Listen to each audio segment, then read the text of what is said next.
Good morning, good afternoon, good evening to you. Well, first, I would just like to welcome y'all. This is going to be an introductory video to the syllabus. So I'm going to be posting this on in the modules under the introductory week area, that first module, but it's sort of like the pre-module, I guess. And what I'm going to do is I'm going to go through our syllabus. You can find this on our Canvas site. I am sure that some of you have already started to access it because some of you have already actually started on the first assignment, which is self-introductions. Please take a look at that under the assignments tab. It's right here. If you click on it, it should be under self-introduction, post, and peer response. It's due on Sunday, the 14th. And as you can see, the description is here. And once you make that initial post, then you will respond to one of your colleagues. I made the responses to your colleagues when it becomes assigned. It'll be assigned on Wednesday. So this is just to give every single person who's enrolled in the class some time to get adjusted, because we're all maybe here in Baltimore, maybe you are abroad somewhere else, but you're taking this class. But let me just get back to the original aspect, which is to look at our syllabus. So if you are in this class, you should be taking, this is History 101, which means that we are going to be covering the period from pre-contact all the way up to the end of the Civil War, which is 1865. So how many years of history are we looking at?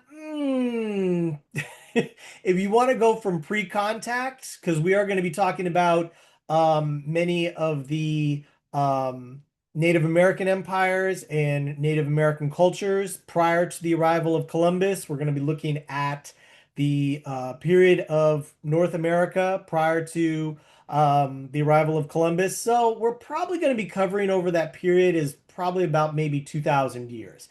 That being said, it's a lot of information and we only have 8 weeks, but it is online. So what I'm going to do is that this course is going to be fully asynchronous. So no, you don't have to log in at a certain time. You don't have to be prepared for an actual lecture to be live or anything like that.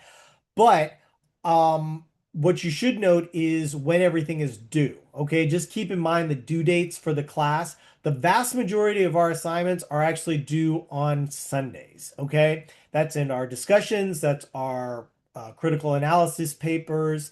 The only discussion that I think is due, there's actually two assignments, excuse me. One that is due on a Tuesday or Wednesday when we come back from the 4th of July, and then the last critical analysis paper, which is going to be due that Wednesday of our final week. Okay. But before I get into the actual nitty-gritty of the syllabus and everything that will be guiding us through our course, let me introduce myself. I am Nick Mazer. I will be your instructor for the duration of this course, which is about 8 weeks.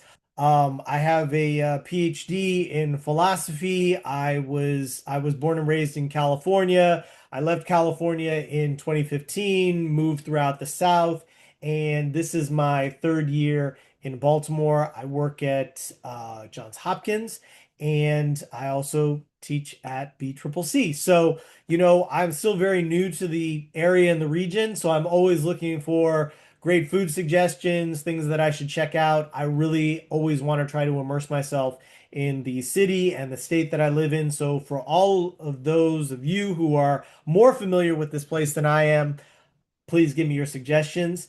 Um, if you're brand new like me, maybe we can discover them together. So I'm open to all of that. So please feel free to let me know. So as I said, this is American History, History 101, History of American Civilization 1.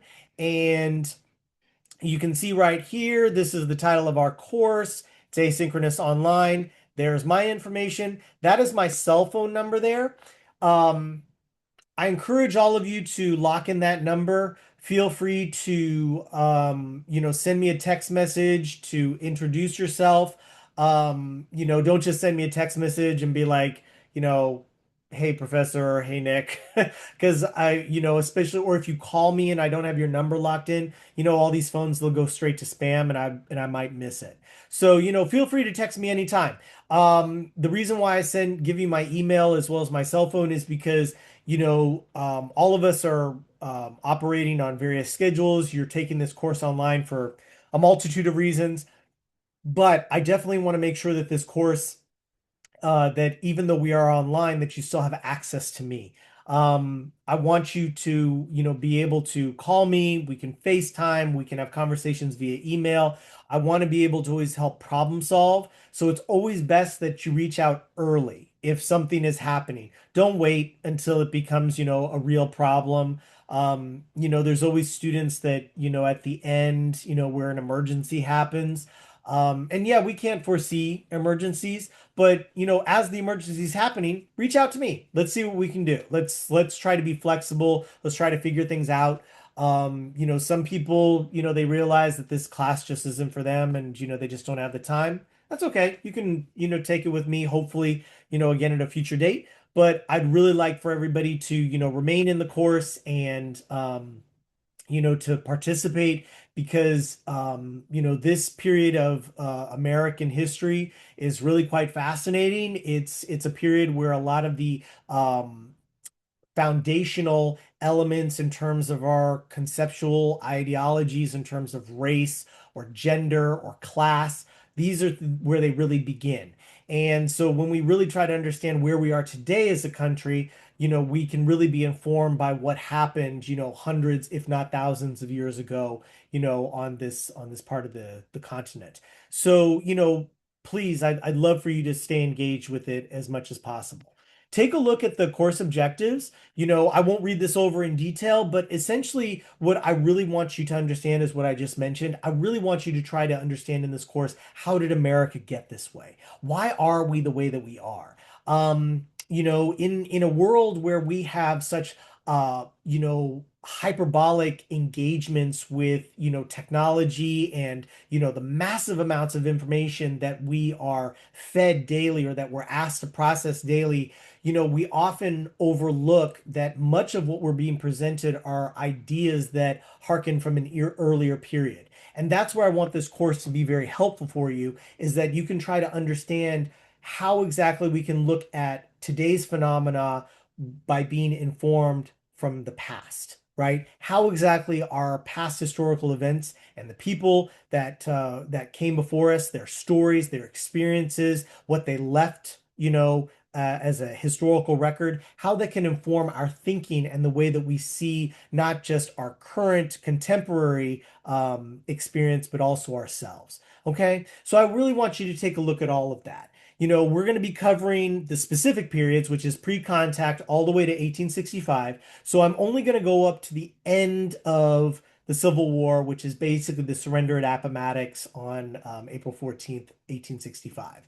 Okay, so that's the last, hurrah that we're going to go through. So I'm not going to get into any of the issues outside of that period, but it's a huge period. So if you have questions, as it said in the introductory post, please let me know if there's like a particular period of that history that you'd like to, have emphasized, or if it's something that we can, meet and have coffee and discuss. There's lots of opportunities to do so.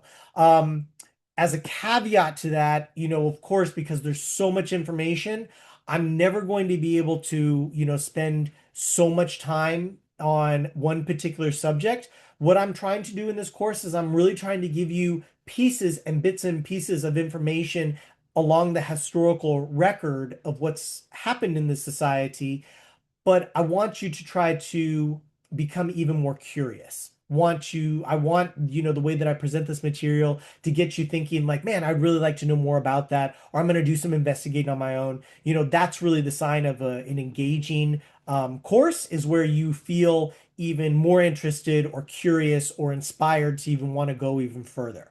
Okay. Because remember, it's 8 weeks. And I mean, 8 weeks in the historical record, we're going to have to pick and choose a few things. Some things are going to get left out. Some things aren't going to be covered in detail because there is some great information that is covered during this period, but I'm going to do my best. But if there is something that you want more of, let me know.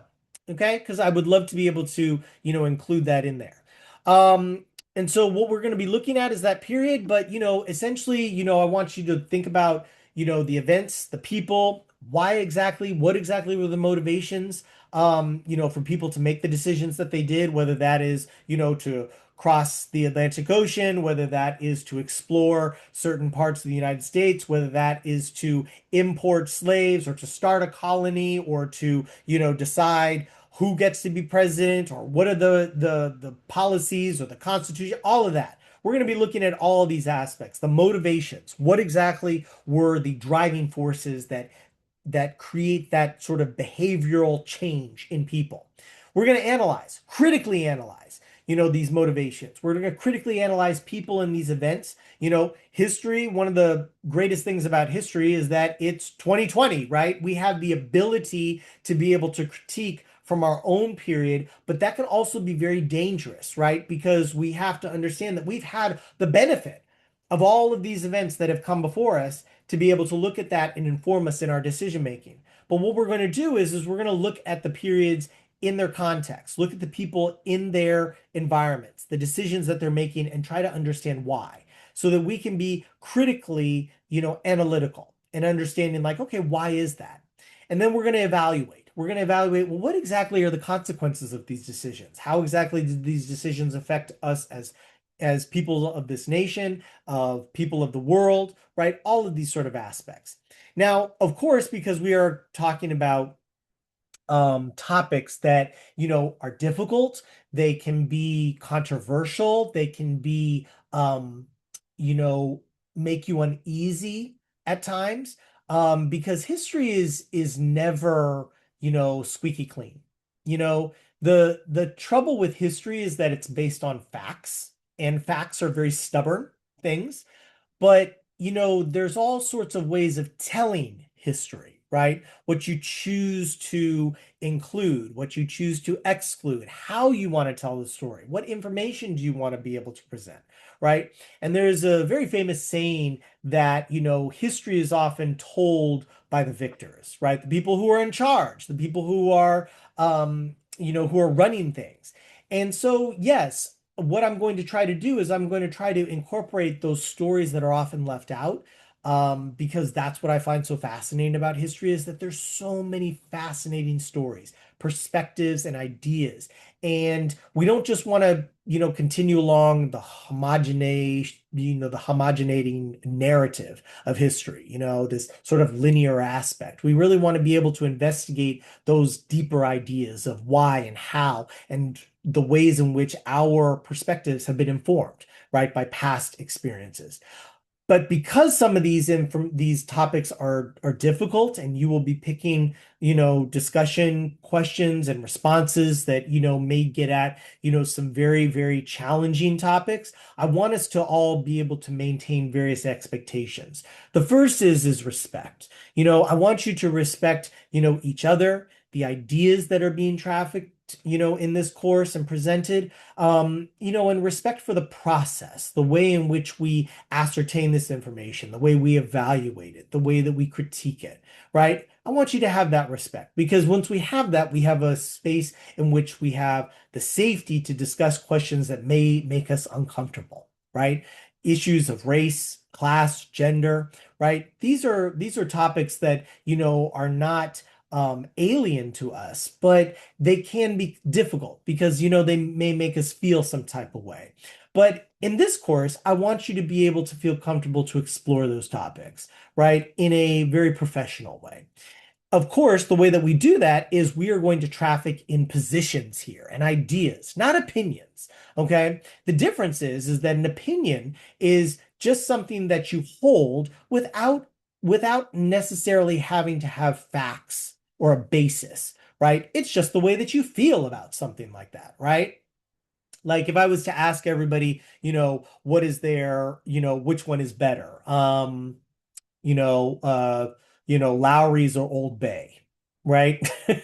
If I was to say that, I'm sure that the people who are native here to Baltimore would probably have something to say on that, right? Now, if they can position themselves in facts, like the reason why Old Bay is so much better than Lowry's, then there it is. And the same people on the Lowry side may be able to give those positions. The reason why we want to traffic in positions and evidence is because we want to be able to have a discussion and a dialogue, right? We don't just want to simply say, well, that's just what I believe and that's the end of it. The reason why is because when we just say that that's just what I believe, then we don't really get that opportunity in which to engage in the material in a deeper way. And so I'm going to push all of you when you're critically analyzing to come up with your positions.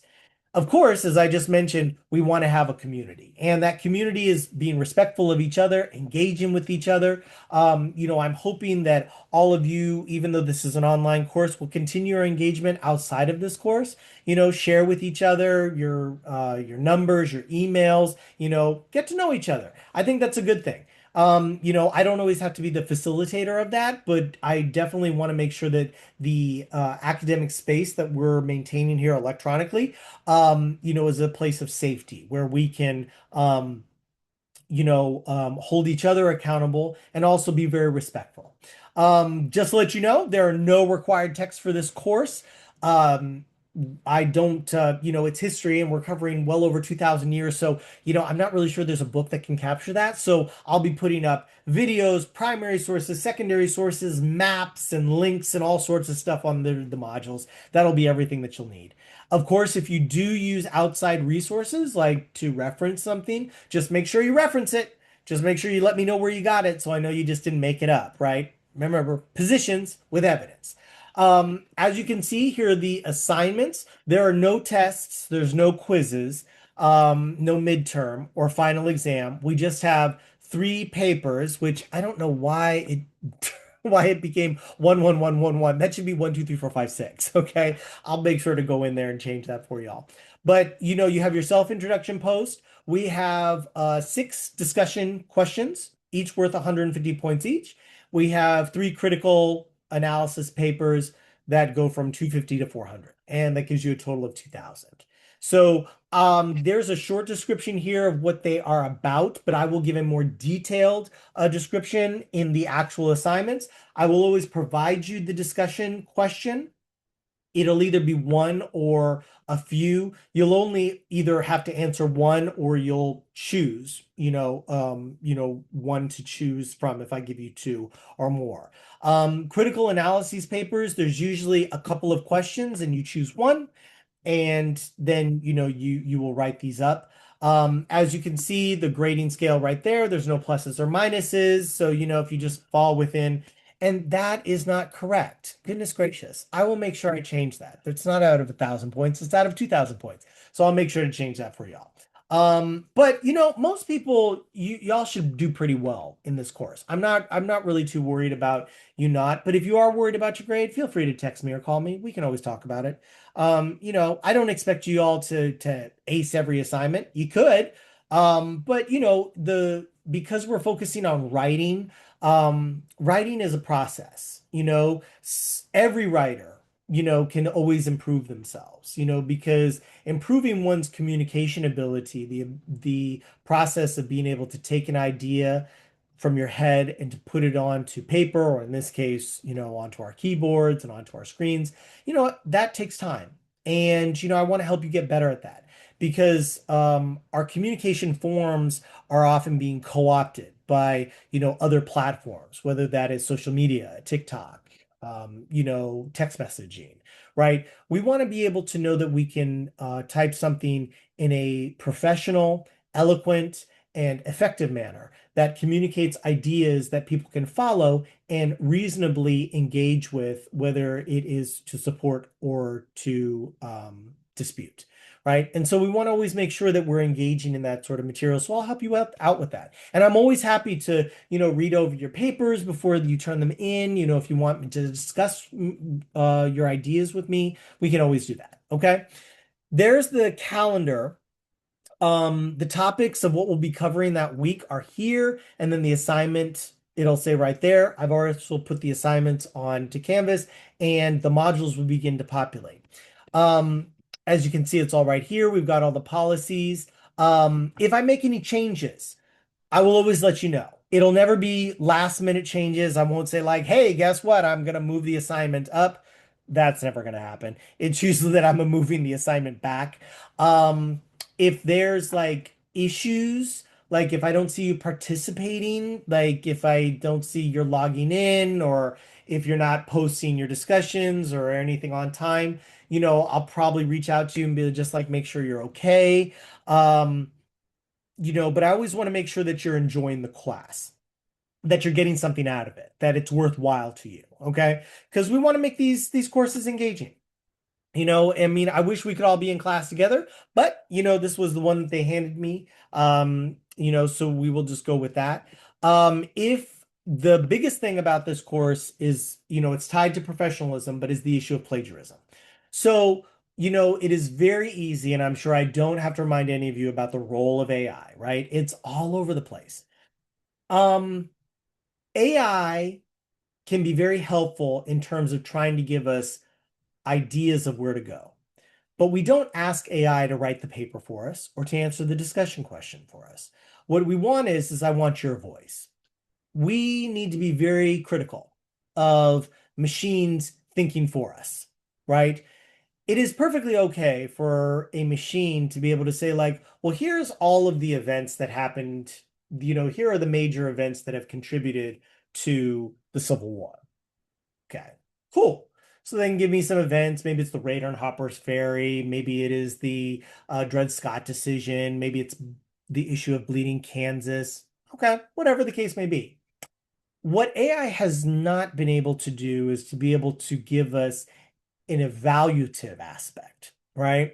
So I may ask you a question to say, like, yes, explain to me the events that have led up to the Civil War. And there's several, but of those several events, choose from me the one that you feel has had the greatest legacy in terms of the impacts that we see today on the issues of race, states' rights, individualism, blah, blah, blah, blah, blah, right?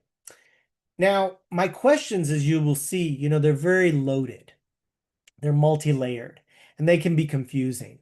And that's intentional. Why? Because a lot of the topics that we discussed, they aren't easy. If we knew what the solution was, to gender discrimination, rather than just say, well, don't do it, we would have already done it. And yet we still have that problem, right? We still have outcomes along gender biases and gender discrimination. We still have biases along issues of race and class and issues of regionalism, dialects, all sorts of things. So the question is like, well, why does that persist? And AI can give you some ideas, but in terms of evaluation, it's not very good at trying to figure out, why would one be stronger or weaker? Why would one be more dominant or less dominant, right? And so that's where you come in. We as humans, I think, are far underrated. It's often left to this idea that the machine has the answer for us. But, we're pretty incredible beings. We have the ability to achieve some pretty cool stuff, as well as be quite destructive as well. And so while we're searching for that ability to balance between our angels and our demons, in this course, I want you guys to dig deep into that critical thinking of these questions. But that's the reason why you don't have to do it alone. Reach out to me. I'd be happy to discuss it with you. Okay. Now, if you're having any problems or anything like that, I have put down the aspects of, reporting discrimination. I, of course, am always looking at the discussions and I'm always looking at everything else. If you feel that you're being discriminated against, if you feel like you're having a conflict with one of your colleagues, you can always reach out to me. Please do, because I'd much rather, help you address it. And address it immediately because, no, we do not tolerate discrimination. We do not tolerate hate speech. We do not tolerate, I do not tolerate, anything that's going to make anybody uncomfortable about expressing their perspectives. Now, are there ways of expressing one's perspective that, doesn't have to lead to a period of, just outright hate and offensiveness? Of course there is. People can argue their positions, right? Once again, positions with evidence, right? But to make a statement without any evidence, right? To say, well, it's a good thing that women don't get paid the same amount as men. Okay, why? What is your evidence for this, right? Because that statement would probably piss off quite a few people, right? People would be like, "Oh, I'm really quite taken aback by that." But when we live in a world where we have the freedom to be able to express and ask questions and position ideas before each other, we have to also be prepared that there's going to be, questions and points and statements that may make us uncomfortable.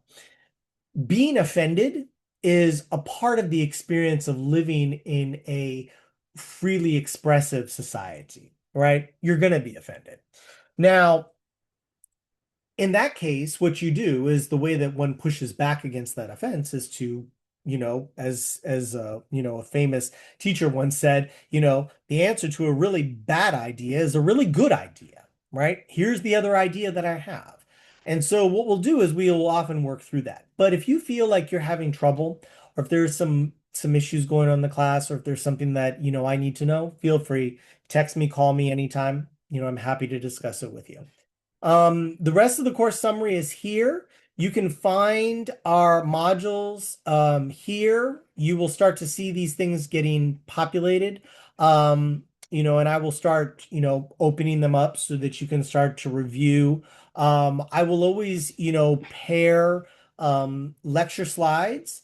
They will be available separately, and then there will be a lecture that I will have the slides on that I'll be talking through. Okay. Just so you know that on the lecture slides, and I'll remind you again, you may see these like highlighted, or they may be like yellow or gold. If you click on those on the slides, it'll open up a new link for you, usually a reference to a video or, a map or an image or something else that I want you to look at, or see even some more information on the topic. So feel free. But if there's any questions or anything that you have, please let me know. Always happy to, help and to, solve. And if, any of you are probably looking at the numerous, you know, tabs that I have on my computer, yes, I have a lot. It's crazy.